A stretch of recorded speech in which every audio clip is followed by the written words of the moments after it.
Thank you, Your Honor. We are present in the state of Ohio versus Dennis Welk in case number 25 CR 206. The defendant is in court represented by counsel. We were last here on May 14th where the defendant pled guilty to count 5 and count 6, both being sexual battery felonies of the 3rd degree. At that time, the court referred the defendant for a pre-sentence report and victim impact statement. Those reports have been completed and the state is prepared to proceed with sentencing. Mr. Watson. Thank you, Your Honor. May it please the court. I'm going to be brief. This was a heinous crime, Judge. This was horrible in a lot of ways, but most importantly, because this was a minor child who almost assuredly didn't fully understand what was going on with somebody whom was entrusted to love her and to protect her. However, Your Honor, this is not indicative of who Mr. Welk is as a person. Yes, he has a record. Yes, he has been to prison, but it's mainly in the past been for drug offenses, I believe some theft offenses, nothing of this magnitude. On this day, and this is not an excuse, Judge, for his behavior, but on this day, Mr. Welk was drinking a lot, was highly intoxicated, and took advantage of his stepdaughter. Since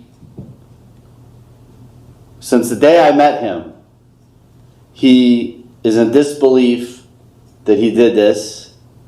He has expressed to me his remorse and his sadness and how he hurt her, how he hurt his wife, how he hurt the rest of his family. He knows, Your Honor, that he's going to be spending a lot of time in jail coming up. I know there's discretion with the plea with how much time that equates to. This court has a lot of discretion with that. Earlier in chambers, the state and I presented to the court a joint recommendation for 8 years. I'm going to respectfully ask the court to consider imposing that sentence because I believe Mr. Welk is remorseful. I believe that this is not who he is as a person, and I'm hoping when his time is up and he gets out, which by the way, he's going to be reporting as a sex offender for the rest of his life, so he's going to be under a microscope. He's going to be monitored for the rest of his life. But I'm hoping that he'll be able to piece things together, make amends with at least part of his family. I don't know if he can ever make full amends with everybody or not. And you're going to hear from him in just a minute, Your Honor. But again, I don't think this is who he is as a person. And I'm going to respectfully ask the court to consider adopting the joint recommendation. Thank you, Your Honor. All right. You are required to register in person with the sheriff of the county in which you establish a residency within 3 days of coming into that county, or if temporarily domiciled for more than 3 days. You are also required to register in person with the sheriff of the county in which you establish a place of education immediately upon coming into that county. If you establish a place of education in another state but maintain a residence or temporary domicile here, you are also required to register in person with the sheriff or other appropriate official in that other state immediately upon coming into that state. Failure to register, failure to verify residence at the specified times, or failure to provide notice of change in residence address or other required information as described above will result in a criminal prosecution. Mr. Watson, if you would present this to Mr. Welk for his acknowledgement and signature. All right, Mr. Welk, what do you want to tell me before I impose sentence? First and foremost, I'd like to apologize to the courts for appearing before them today. I'd like to apologize to the victim in this case. I'm not going to use alcohol or drugs as an excuse for anything. However, alcohol was a main factor in this case. But I take full responsibility for my actions because I chose to make the irresponsible decision consuming too much alcohol than I could handle, causing poor, regretful choices leading to my incarceration. I've read the police reports and feel ashamed, embarrassed, and hurt because that's not the person I am. And I wouldn't be standing here today if I would have just been more responsible. I have 4 younger children that I've let down because of being locked away from them. missing out on watching them grow, having to deal with that as a heartache alone. The only thing I can do now is work on myself while incarcerated, take advantage of all programs they offer, and become a better man and a better father, and not give up doing so. I have to make this my last time in jail, and I plan to. I'm sincerely remorseful to my victim in this case, letting her down when I was supposed to be a father figure in her life. I beat myself up over this every day. Over this, wishing I could take it all back. I just hope she can grow up in life and leave this in the past, and that it doesn't affect her future. Again, I'm sorry to everyone I caused pain to in this case.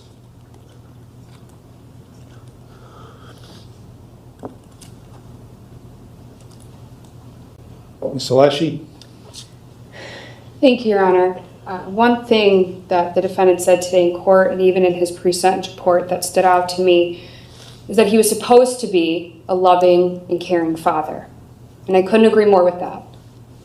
He should have been someone that the victim could trust and rely on for protection and guidance. And instead, he used his role as a parental figure to manipulate her, exploit her, and violate her. And while there is a jointly recommended sentence here, the state believes it's essential to highlight not only what the defendant did pre-indictment, but also what he did after his arrest in this case. While incarcerated, he continued to communicate with the victim while in the Lake County Jail. He attempted to guilt and manipulate her by blaming her for her own suicide attempt at the East Lake Jail. He pressured her to express her feelings to law enforcement about him or her desire for him to only receive a short sentence. He spoke of wanting to attend counseling together. He emphasized they were a team and told her he loved. The courtroom is tense as Mr. Watson speaks for the defendant. He admits the crime was horrific, especially since it involved a minor betrayed by someone meant to protect her. But he urges the court to see the person behind the act. Mr. Welk is remorseful, acknowledging past mistakes and expressing a desire to make amends.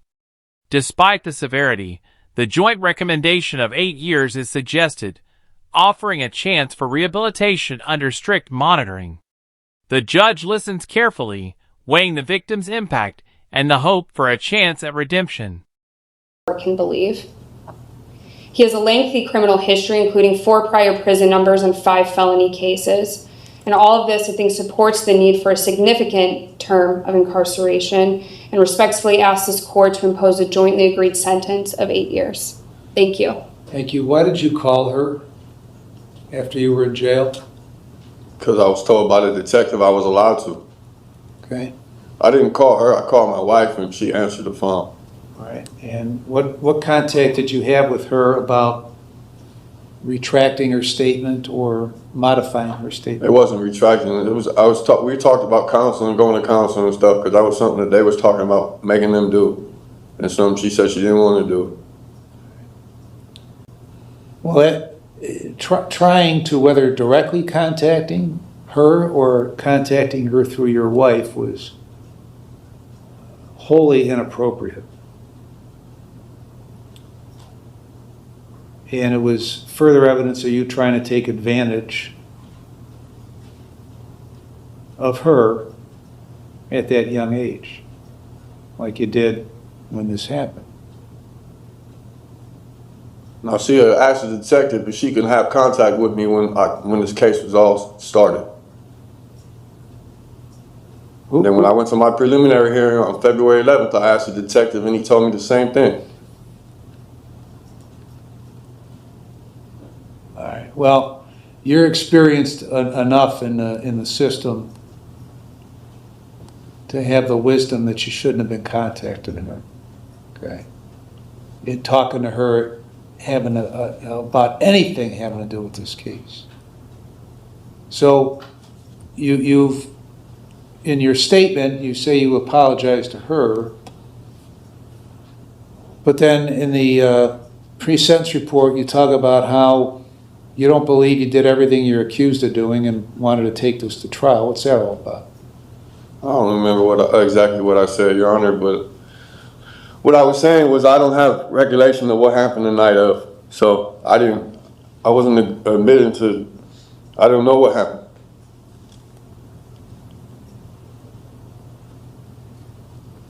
So did you or didn't you do this stuff?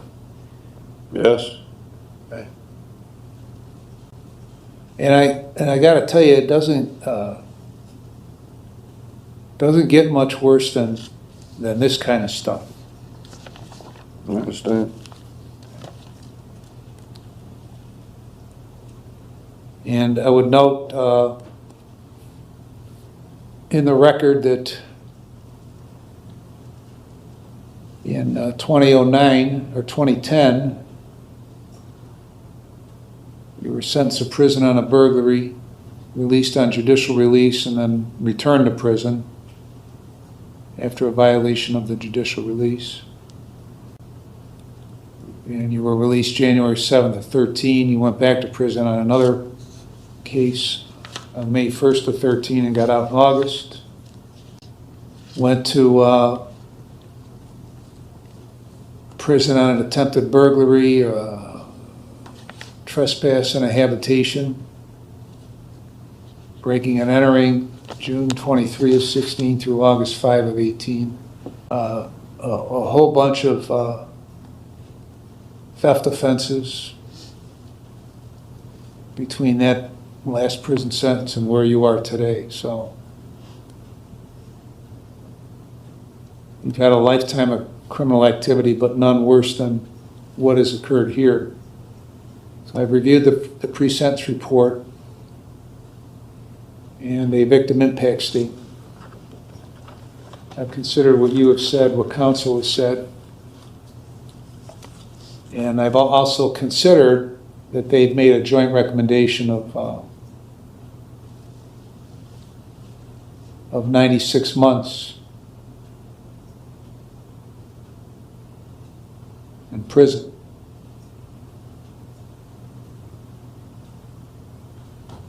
And so on count, and I've considered all the provisions in 29, 29, 11, 29, 29, 12, 13, and 14. In consideration of all that, on count 5, I'm going to sentence you to a term of 60 months. On count 6, I'm going to sentence you to a term of 60 months that will be consecutive to one another, with credit for 143 days. And consecutive sentences are necessary to protect the public from future crime by you and for appropriate punishment. All right, get out, man. Come on, man. Sit What down. you mean, man? Stay down. No, man. Get me the fuck out of here, man. Judge. No, And- fuck took my plea back, man. Get me the fuck out of here, man. Get me out of here. Get me out of here, Sit down. man. Get me out of here, man. Almost done, Judge. Get me the fuck out of here. And they No, man. Get me out of here. Get me out of here, man. What the fuck you mean, nigga? Get me the fuck out of here. Man, get me the fuck out of here, nigga. Let me get my leg. Get me out of here, man. Just take him in the chair. Okay, we're in this chair. All right. Listen to the more. Put me on your visiting list Uh, for jail and for. All right, man. Stop touching me, man. I'm not doing shit, man. I'm not doing shit. I'm not doing shit. What the fuck do all this? As sentencing concludes, the defendant addresses the court, taking full responsibility for his actions. He admits alcohol played a role, but makes no excuses, expressing deep remorse for the pain caused to his family and victim. The prosecution highlights his history and ongoing manipulation of the victim, reinforcing the need for justice. The judge delivers consecutive sentences of 60 months per count, stressing public protection and proportional punishment. The defendant's emotional reaction marks the end of a tense and dramatic courtroom showdown.